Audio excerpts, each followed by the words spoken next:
wabarakatuh. Selamat pagi anak-anak. Bagaimana kabar kalian semua hari ini? Alhamdulillah, luar biasa, Allahu Akbar. Nah, sebelum pembelajaran pagi hari ini kita mulai, Ibu ingin mengkondisikan kelas terlebih dahulu agar tetap kondusif. Ibu memiliki sebuah permainan yang Ibu beri nama dengan tepuk diam, aku tidak berbicara. Begini cara mainnya. Tepuk diam, aku diam, tak bicara, diam, hap. Seperti itu ya. Mari kita lakukan secara bersama-sama. 1, 2, 3. Tepuk diam, aku diam, tak bicara, diam, hap. Alhamdulillah, kelas jauh lebih terasa kondusif ya dibandingkan sebelumnya. Nah, sebelum pembelajaran hari ini dimulai, alangkah baiknya ketua kelas untuk memimpin kegiatan pada pagi hari ini dengan berdoa. Namun sebelum kegiatan berdoa dimulai, mari kita lakukan sikap siap untuk berdoa bersama-sama ya. 1, 2, 3. Sikap siap. Tangan ke atas, tangan ke samping, tangan ke depan, duduk yang rajin. Aku siap untuk berdoa. A'udzubillahi minasyaitonirrajim. Bismillahirrahmanirrahim. Amin. Alhamdulillah ya, kegiatan berdoa pada pagi hari ini sudah selesai. Nah, alangkah baiknya juga kalian jika akan melakukan kegiatan, kalian harus diawali dengan berdoa terlebih dahulu dan diakhiri dengan mengucapkan hamdalah. Alhamdulillah, seperti itu ya. Hari ini ada yang tidak masuk? Ya, sebaiknya Ibu absen terlebih dahulu ya. Adina Rufatul Rohim? Ada. Afrida Lutfia? Ada. Anggi Dahlan? Ada. Alvin Amelia? Ada. Anissa Aula? Ada. Asri Sulihatin? Ada. Aulia Zahra? Ada. Belita Yohan? Ada yang tahu Belita tidak masuk kenapa? Oh, Belita sakit. Mari kita doakan agar Belita cepat diberi kesembuhan sehingga dapat berkumpul dengan kita pada pembelajaran yang akan datang ya. Amin. Desi Maisaroh? Ada. Desi Nurwinahyu? Ada. Ya. Sebelum pembelajaran hari ini kita mulai, sebaiknya kalian lihat apakah di bawah meja kalian atau di dalam kolong meja kalian masih terdapat sampah? Ya, jika masih ada silahkan diambil dan diletakkan pada tempat sampah. Ya, silahkan. Ya, sudah ya. Kelas menjadi bersih dan sehingga pembelajaran kita menjadi nyaman ya. Nah, pada materi sebelumnya kita telah membahas tema 3, subtema 2, dan pembelajaran yang pertama. Nah, Ibu akan sedikit mengulas pada pembelajaran yang pertama, kita sudah belajar mengenai pemanfaatan sumber daya alam hayati untuk kesejahteraan manusia dan mengenai persebaran hewan yang ada di Indonesia. Apakah di antara kalian masih ada yang mengingat materi pembelajaran yang pertama? Ya, silakan Mbak Aulia. Wah, Mbak Aulia pintar sekali. Ya, pada pembelajaran yang pertama, yaitu tentang pemanfaatan sumber daya alam hayati untuk kesejahteraan manusia. Terbagi menjadi 5 kelompok. Kelompok yang pertama adalah peternakan, pertanian, perkebunan, perhutanan, perikanan, dan peternakan. Nah, materi yang kedua yang kemarin kita bahas adalah tentang persebaran hewan yang ada di Indonesia. Ya, yang pertama adalah hewan yang dibudidayakan oleh manusia. Yang kedua adalah hewan yang hidup di alam bebas yang dilindungi oleh pemerintah. Nah, sampai di sini sudah mulai mengingat ya materi pembelajaran yang pada pembelajaran yang pertama. Pada tema 3, subtema 2, dan pada pembelajaran yang kedua, kita telah membahas mengenai peta kewajiban manusia dan hak manusia terhadap hewan dan tumbuhan. Yang pertama ada kewajiban manusia terhadap hewan peliharaan. Memberi makan dan minum, tidak menyakiti hewan peliharaan, menjaga dan memelihara kebersihan kandang, tidak memelihara hewan yang dilindungi oleh pemerintah. Yang kedua ada kewajiban manusia terhadap tumbuhan, menyiram tanaman, memberikan pestisida alami, memberikan pupuk, dan melakukan reboisasi. Yang ketiga ada hak manusia terhadap hewan peliharaan, dapat bermain bersama hewan peliharaan, mendapatkan bahan untuk kebutuhan, mendapatkan bahan untuk pangan. Dan yang keempat, hak manusia terhadap tumbuhan, menikmati hasil panen, dapat memanfaatkan untuk bahan bangunan, mendapatkan oksigen. Dan pada pembelajaran yang kedua, kita telah membahas mengenai karya seni mozaik. Karya seni mozaik adalah objek atau gambar yang berbentuk 2 dimensi atau 3 dimensi. Dan pada tema 3, subtema 2, pembelajaran yang ketiga, kita telah membahas mengenai bagian tubuh hewan dan fungsinya. Dan pada pembelajaran yang ketiga, kita membahas mengenai bagian dan fungsi tubuh burung. Yang pertama, mata. Mata berguna untuk melihat. Yang kedua, hidung. Hidung berguna untuk mencium bau. Yang ketiga, paruh. Paruh berguna untuk makan dan mengoyak makanan. Yang keempat ada kaki. Kaki berguna untuk berjalan, bertengger, dan mencengkram mangsa. Yang kelima ada ekor. Ekor berguna untuk keseimbangan. Yang keenam ada sayap. Sayap berguna untuk terbang. Dan yang ketujuh ada telinga. Telinga berguna untuk mendengar. Sebelum pembelajaran hari ini dimulai, Ibu akan membacakan tujuan pembelajaran kita pada pagi hari ini. Tujuan pembelajaran kita pada pagi hari ini yang pertama, melalui kegiatan berdoa, sebelum dan sesudah pembelajaran, siswa dapat menunjukkan perilaku syukur terhadap hak menjalankan agama dalam kehidupan sehari-hari. Yang kedua, melalui kegiatan kerja kelompok, siswa dapat menunjukkan perilaku tanggung jawab dalam menjalankan hak dan kewajiban. Yang ketiga, disajikan teks harimau masuk desa, warga cemas. Siswa dapat mengidentifikasi hak sebagai warga masyarakat terhadap hewan dengan benar. Yang keempat, dengan disajikan teks harimau masuk desa, warga cemas, siswa dapat mengidentifikasi dampak pelaksanaan hak secara bijak terhadap hewan.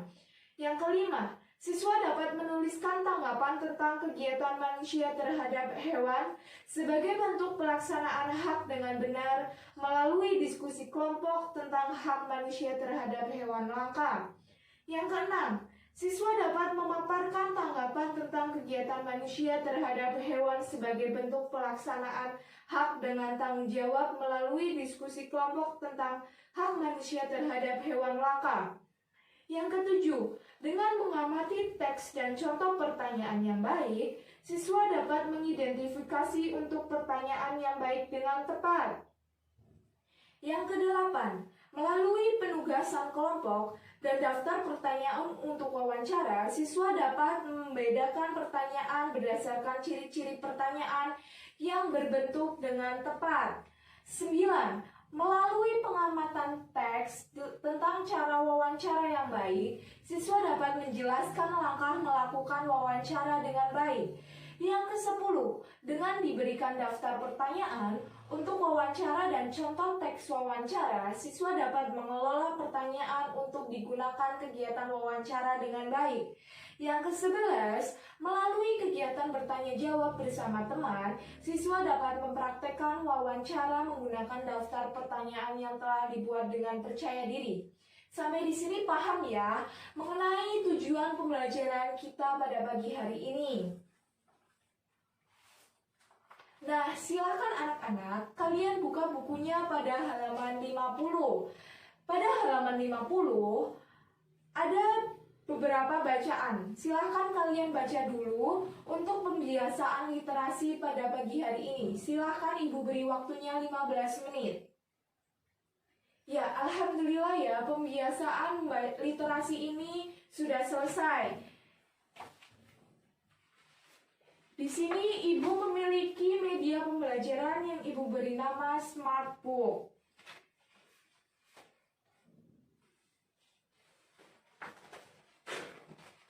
Materi pertama yang akan kita bahas adalah mengenai manfaat melaksanakan hak dan kewajiban secara bijak terhadap hewan di lingkungan sekitar. Yang pertama, keberlangsungan hewan di dalam tetap terjaga, sehingga hewan-hewan langka tidak punah. Yang kedua, keseimbangan alam tidak terganggu. Yang ketiga, mendapatkan keuntungan bagi kehidupan manusia dan lingkungan di sekitar. Yang selanjutnya, merawat hewan peliharaan dengan baik. Yang pertama, memberi tempat berlindung. Yang kedua, memberi makan yang cukup. Yang ketiga, menjaga kesehatan. Materi selanjutnya, tindakan bijaksana melaksanakan hak dan kewajiban terhadap hewan di lingkungan sekitar. Yang pertama, melaporkan kepada pihak yang berwajib jika melihat pelaku perburuan hewan dan penebangan pohon di hutan secara liar. Yang kedua, merawat dan menyayangi hewan di lingkungan sekitar. Yang ketiga, memanfaatkan hewan sesuai kebutuhan.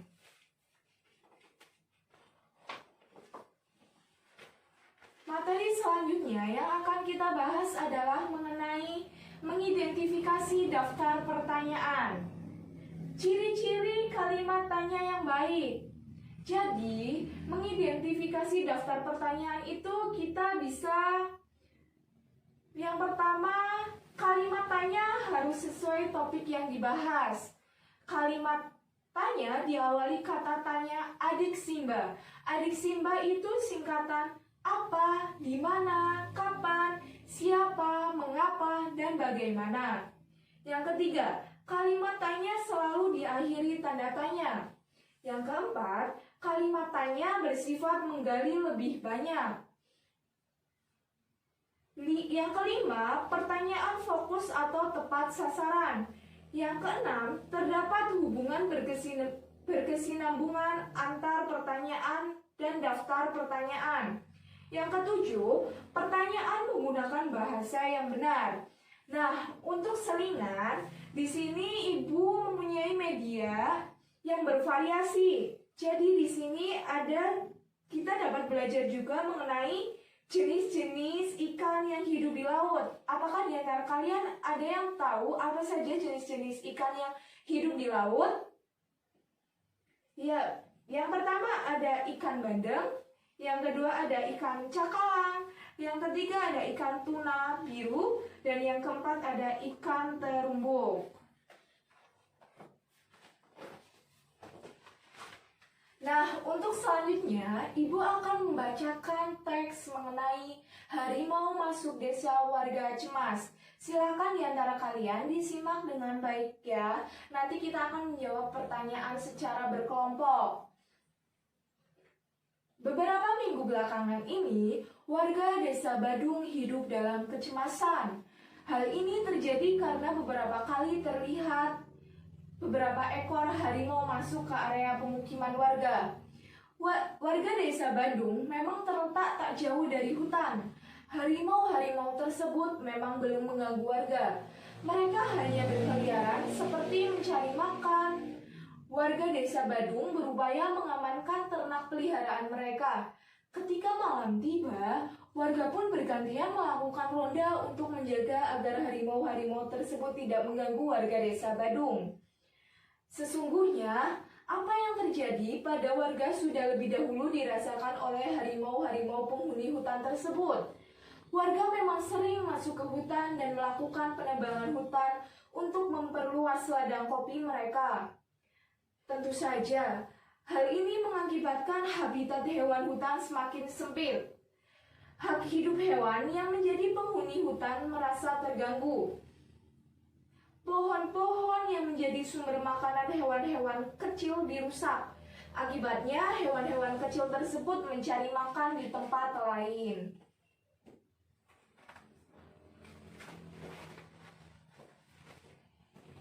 Nah, hewan besar seperti harimau memangsa hewan kecil menjadi kehilangan haknya untuk mencari makan di habitatnya sendiri. Naluri untuk meneruskan kehidupanlah yang membuat harimau-harimau tersebut kemudian mencari makan ke tempat lain. Itulah sebabnya harimau pun masuk ke desa Badung. Jika demikian, apakah harimau yang mengganggu hak hidup warga desa Badung? Atau justru warga desa Badung yang mengganggu hak hidup harimau di hutan? Manusia dikaruniai akal, budi pekerti, dan kebijaksanaan. Seharusnya manusialah yang memahami kewajibannya untuk menjaga hidup makhluk lain di sekitarnya, termasuk harimau. Nah, untuk selingan lagi, di sini ada beberapa gambar. Gambar di sini mengenai jenis-jenis peternakan hewan besar. Apakah di antara kalian masih ingat materi yang pernah kita bahas mengenai jenis-jenis peternakan hewan besar? Ya, silakan Mbak Olia. Wah, Mbak Olia pintar sekali. Ya, jadi jenis-jenis peternakan hewan besar, yang pertama itu ada domba, yang kedua ada sapi, yang ketiga ada kambing, dan yang keempat ada kerbau. Nah, tadi kan kita sudah menyimak ya secara bersama-sama teks harimau masuk ke desa warga cemas. Nah, Ibu memiliki beberapa pertanyaan yang harus kalian jawab. Nah, silakan kalian jawab tulis terlebih dahulu ya pertanyaan yang akan Ibu sampaikan. Yang pertama, apa yang dilakukan warga terhadap hutan? Yang kedua, di manakah letak atau nama desa warganya yang mengalami kecemasan karena harimau masuk ke wilayah desa tersebut? Yang ketiga, kapan warga desa Badung mengalami kecemasan akibat harimau masuk ke desa? Yang keempat, siapa yang mengalami kecemasan akibat harimau masuk ke desa? Yang kelima, mengapa harimau masuk ke desa? Yang keenam, bagaimana sih langkah jika kamu menjadi warga desa Badung? Nah, silahkan Ibu beri waktunya kalian 15 menit untuk menjawab pertanyaan-pertanyaan yang telah Ibu sampaikan. Ya, sudah selesai ya. Nah, sekarang kalian berkelompok, diskusi kecil dengan teman sebangku kalian. Jawaban kalian ditukar dengan teman sebangku kalian. Mari kita cocokkan bersama-sama ya. Nomor pertama, apa yang dilakukan warga terhadap hutan? Ada yang ingin menjawab? Tidak ada ya? Nah, warga melakukan penebangan hutan untuk memperluas ladang kopi mereka. Silakan jika ada yang salah, kalian salahkan, dan jika ada yang benar, kalian benarkan dan diberi nilai 10 ya. Nah, nomor 2, di manakah letak atau nama desa yang warganya mengalami kecemasan karena harimau masuk ke wilayah desa tersebut? Ada yang bisa menjawab? Ya, silakan Mbak Alvin. Ya, Mbak Alvin benar, di desa Badung. Nomor 3, kapan warga desa Badung mengalami kecemasan akibat harimau masuk ke desa mereka? Beberapa minggu belakangan ini. Nah, silakan kalian meneliti jawaban dari teman sebangku kalian ya. Nomor keempat, siapa yang mengalami kecemasan akibat harimau masuk ke desa? Ada yang ingin menjawab? Ya, Mbak Frida. Ya, Mbak Frida benar sekali. Yang mengalami kecemasan adalah warga desa Badung. Nomor 5, mengapa harimau masuk ke desa? Jawabannya adalah harimau masuk desa untuk mencari makan karena di hutan kecil pergi dari hutan. Karena hewan-hewan kecil pergi dari hutan. Nomor 6, bagaimana langkah jika kamu menjadi warga Badung? Ya, seharusnya adalah menjaga kelestarian hutan. Jika ingin memanfaatkan hutan harus dengan cara bijak.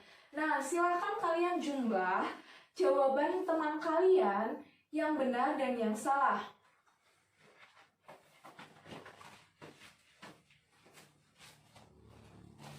Nah, jika sudah, Ibu akan panggil nama kalian satu persatu untuk memasukkan nilai. Yang pertama, Adi Nur Fatur Rahim dapat 80 ya. Yang kedua, Afrida Lutfiah dapat 90. Yang ketiga, Alvin Amelia dapat 70. Yang keempat, Anggi Dahlan dapat 60. Yang kelima, Anissa Aula dapat 80. Yang keenam, Asri Sulihatin dapat 70. Yang ketujuh, Aulia Zahra dapat 80. Yang kedelapan, Belita Yuan dapat 50. Yang kesembilan, Desi Maisaroh dapat 80. Dan yang ke-10, Desi Nurwinahyu dapat 90. Nah, sebelum pembelajaran hari ini Ibu tutup, Ibu ingin memberikan kalian pekerjaan rumah. Silakan kalian buka bukunya pada halaman 51. Di situ ada pilihan ganda. Nomor 1 sampai 5 kalian kerjakan, dan yang kedua ada isian. Nomor 1 sampai 5 kalian kerjakan juga, dan yang terakhir ada uraian. Kalian kerjakan dari nomor 1 sampai 5 juga ya. Sebelum pembelajaran hari ini Ibu tutup, Ibu akan mengulas sedikit materi yang telah kita bahas pada pagi hari ini ya. Yaitu yang pertama ada manfaat melaksanakan hak dan kewajiban secara bijak terhadap hewan peliharaan di lingkungan sekitar. Yang kedua ada merawat hewan peliharaan dengan baik. Yang ketiga ada tindakan bijaksana melaksanakan hak dan kewajiban terhadap hewan di lingkungan sekitar. Dan materi yang selanjutnya ada mengidentifikasi daftar pertanyaan. Dan yang terakhir kita telah menyimak bersama mengenai teks harimau masuk desa dan warga cemas. Kalian juga sudah menjawab pertanyaan-pertanyaan yang telah Ibu berikan ya. Nah, sebelum pembelajaran hari ini Ibu tutup, kita nyanyi bersama-sama terlebih dahulu ya. Lagu Burung Kakak Tua. 1, 2, 3. Burung kakak tua hinggap di jendela, nenek sudah tua, giginya tinggal 2, tlek dung tralala, tlek dung tralala, burung kakak tua. Yeay, alhamdulillah ya, pembelajaran hari ini telah selesai. Silahkan ketua kelas untuk memimpin kegiatan kita pada pagi hari ini dengan kegiatan berdoa. Silahkan Kak Anggi. A'udzubillahi minasyaitonirrajim. Bismillahirrahmanirrahim. Amin. Mari kita ucapkan alhamdulillah secara bersama-sama. Alhamdulillahirrabbilalamin. Cukup sekian materi yang dapat Ibu sampaikan. Kurang lebihnya Ibu mohon maaf. Wassalamualaikum warahmatullahi wabarakatuh.